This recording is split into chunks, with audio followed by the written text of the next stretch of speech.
Good morning, सुप्रभात, केम छो, सलाम। उम्मीद है आप सब लोग बेहतर होंगे, अपना ध्यान रख रहे होंगे।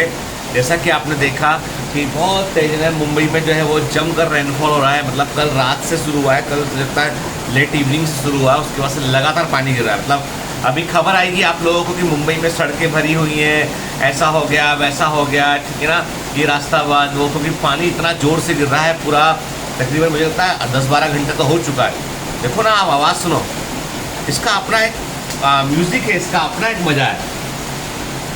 हालांकि आप लोगों के यहाँ भी बारिश हो रही होगी, बताइएगा ज़रूर कि आपके यहाँ पे कैसा वेदर है, आपके यहाँ रेनफॉल हो रहा है नहीं हो रहा है। अब मुंबई में तो बढ़िया है कि मुंबई की बारिश का मज़ा अलग है। कि अभी तो क्या है, कोविड टाइम में तो हम लोग क्या करते थे मालूम है, हम लोग इससे इस समय पानी गिरता था ना, तो हम लोग जो है कार लेके थोड़ा बाहर घूमने निकलते थे। फिर मैरिन लाइन पे, यहाँ पे मैरिन ड्राइव है, वहाँ पे कार को लगाने के बाद हम लोग जो है ना पानी में भीगते भी थे। कार में बाकायदा प्लास्टिक शीट वीट लगा लेते थे कि कार ना भीगे। तो पानी में भीगने का भी मज़ा एक अलग था, है ना। मैं और बच्चे नहीं जाते थे, मैं और भारती हम लोग जाया करते थे और बढ़िया। अब क्या बताएं, ऐसा लगता है कि आदिकाल की बातें 2019 जो है हो सकता है कि तो once upon a time in India, क्या। तो अभी क्या बताएं, ये ना से 1.5-2 साल से जनाब अभी corona first wave, second wave, third wave, पता नहीं भारतीय लोग कितनी लहरें लेकर आएंगे, सुनने को तैयार ही नहीं को आदमी। खैर छोड़ते।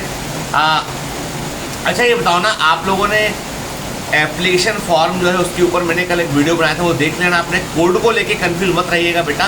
जिन बच्चों ने 2021 में जो है 12th का एग्ज़ाम दिया है, पास किए हैं, कोड 01 आएगा उनके लिए। जो रिपीटर्स हैं 02 कोड आएगा। जो बीएससी फर्स्ट ईयर में हैं, उन सेकेंड ईयर में हैं, बीएससी फाइनल ईयर में कोड 05 आएगा। और जो बीएससी पास हो चुके हैं कोड 06 आएगा। कोड 04 उन बच्चों के लिए है जो BA MS कर रहे हैं, BHMS कर रहे हैं, डेंटिस्ट्री कर रहे हैं, कोई भी मेडिकल कॉलेज में MBBS को छोड़कर कोई और डिग्री कर रहे हैं, उनके लिए प्री मेडिकल, उनके लिए कोड 04 आएगा। इवन फार्मेसी वाले जो है वो साइंस कॉलेज की कैटेगरी में आते हैं, उनमें भी कोड 04 आएगा। ठीक है, BSc छोड़ के बाकी जगह पर जो है कोड क्या है, 04 कोड आप लगा सकते हैं। Medical college and science college साफ साफ लिखा हुआ है उसके अंदर, ठीक है ना। ठीक है, ठीक। तो मतलब कोड का मिस्ट्री तो कल सॉल्व हो चुका था, मैंने आपको बता भी दिया था कोड का। अब आपको जो है, आपको सबसे इंपॉर्टेंट चीज़ ये बेटा, एप्लीकेशन फॉर्म में डिटेल्स सही भरना आप, ठीक है ना, बहुत इंपॉर्टेंट चीज़ हो। चलिए आज की स्टोरी पर बात करते हैं। क्या आपको पता है, सुबह सोकर जब मैं उठाना, पता नहीं मैंने बताया नहीं, कैसे पता चलेगा। तो एक्चुअली आज सोकर बैठा तो मेरे को बड़ा हैवी, मतलब मुझे माइग्रेन का थोड़ा प्रॉब्लम है। मतलब मुझे कभी कभी माइग्रेन ट्रिगर कर जाता है। मतलब जब ओवर स्ट्रेस हो, रात को सोने में लेट हो जाए या नींद डिस्टर्ब हो जाए रात को, तो मतलब माइग्रेन ट्रिगर। तो सुबह उठा तो बड़ा हैवी माइग्रेन था, फिर मैंने मेडिसिन वगैरह लिया, तो फिर अब नाउ इट्स सेटल डाउन। क्योंकि काम इतना रहता ना कि आप एक भी दिन जो है वो आप जो है ऑफ करो तो काम आपका वो अगले दिन के लिए बर्डन बढ़ जाता है। खैर आज की अच्छी कहानी, छोटी सी स्टोरी है पर बड़ी सिग्निफिकेंट स्टोरी है।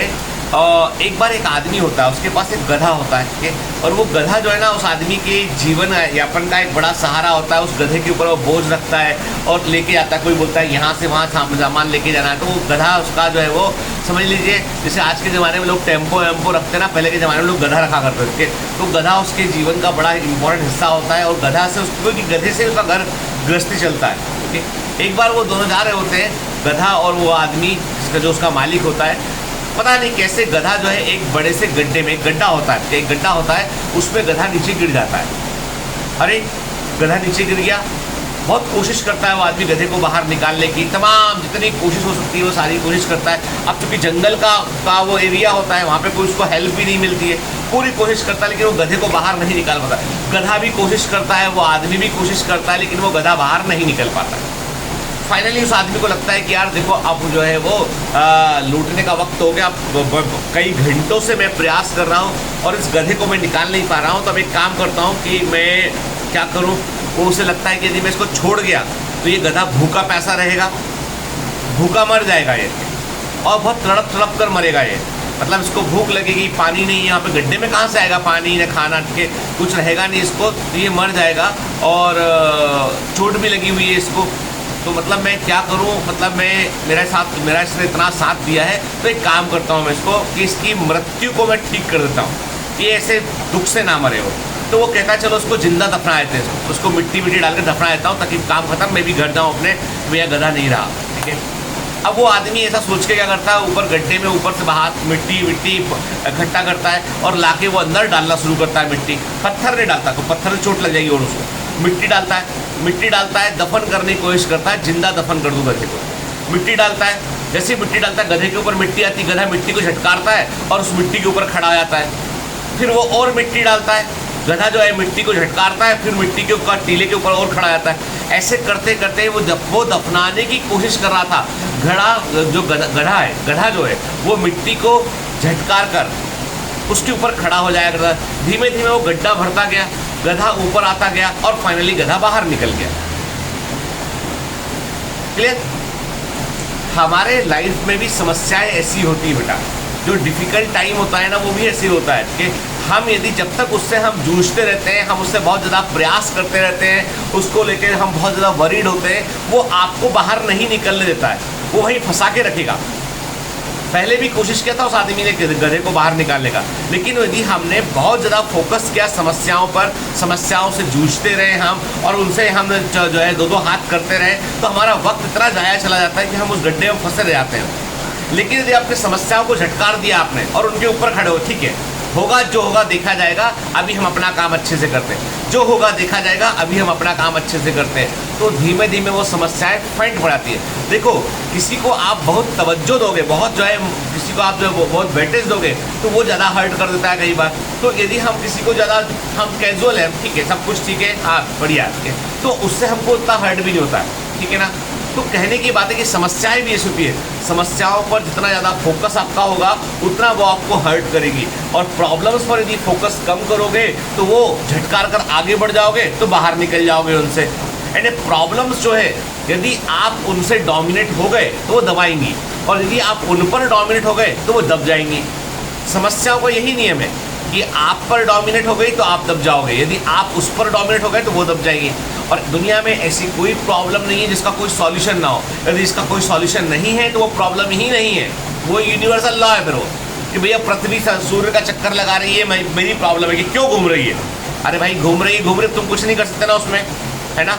तो उसका हम कुछ नहीं कर सकते, भैया अर्थ सन का चक्कर क्यों लगा रही, मून अर्थ का चक्कर क्यों लगा रहा है, अरे ये प्रॉब्लम नहीं है। इसीलिए समस्याएं जो है, मैंने कहा ना, समस्याओं की भी कैटेगरी होती है। एक वो समस्याएं जिनका कोई सॉल्यूशन आप नहीं निकाल सकते हो, तो उन पर चिंता करने की जरूरत ही नहीं है। दूसरा, वे समस्याएं जिनका सॉल्यूशन जो है आप निकाल सकते हो, तो भी चिंता करने की जरूरत नहीं, क्योंकि निकाल सकते हो सॉल्यूशन का। तीसरी समस्याएं वे होती हैं जो समय के साथ, गिव देम टाइम, समय दोगे फेंट पड़ जाएंगी, कमजोर पड़ जाएंगी और खत्म हो जाएंगी। तो इसीलिए कभी किसी भी तरह का ऑब्स्टिकल यदि लाइफ में होता है ना, मैं कहता हूँ आपसे, ये ऑब्स्टिकल अपनी दैनिक जीवन में, रूटीन लाइफ में हो सकता है, ये ऑब्स्टिकल जो है पढ़ाई लिखाई में हो सकता है, आपके माहौल में हो सकता है, आपके सराउंडिंग्स में हो सकता है। तो बेटा उसको लेकर अपना आगे का भविष्य बर्बाद करने से बेहतर है कि उस समस्याओं को दरकिनार करके अपना एस्केप वेलोसिटी बढ़ाकर बाहर निकल जाइए। कल किसी ने मुझे मैसेज किया कि सर मेरा परिवार जो है वो कोऑपरेटिव नहीं है। फ़ोन पे भी बात हुआ मेरा आपसे कि कोऑपरेटिव नहीं है, मेरा तीसरा अटेम्प्ट है, वो सब बोल रहे हैं तुम्हारा नहीं होगा, तुम बेकार लगे हुए हो, तुम ये कर लो वो कर लो। मुझे बहुत डिमोटिवेट करता है। मेरा छोटा भाई आता है, मेरी बहन आती है, मेरे पिताजी आते हैं, मेरी मम्मी आती है, सब मुझे डिमोटिवेट करते हैं, और मैं क्या करूँ। तो मैंने एक ही बात बोली, प्रूव देम रॉन्ग। तुम्हें लगता है तुम सही हो तो प्रूव देम रॉन्ग ना यार, उन्हें गलत सिद्ध करो। तुम अच्छे से उनकी सुनो ही मत, तुम वो जितना बोल रहे हैं तुमको डिमोटिवेट करने के लिए, तुम उतना ज़्यादा पढ़ो। यदि उनके डिमोटिवेट करने पर तुम डिप्रेस होकर तुम नहीं निकलोगे तो वो सही सिद्ध हो गए, they are going to be right. And आपको खुद को यदि सही सिद्ध करना है, प्रूव योरसेल्फ, कर दिखाओ फिर उसको, ठीक है ना। लाइफ में दो ही चीज़ें होती है, सामने वाले ने कहा वो सही था या तुमने जो किया वो सही था। सच तो एक ही है।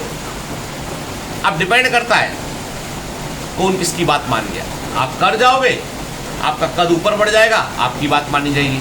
आप नहीं कर पाओगे, कद वहीं रहेगा, कुछ नहीं हो पाएगा। एवरीथिंग याद रखिए,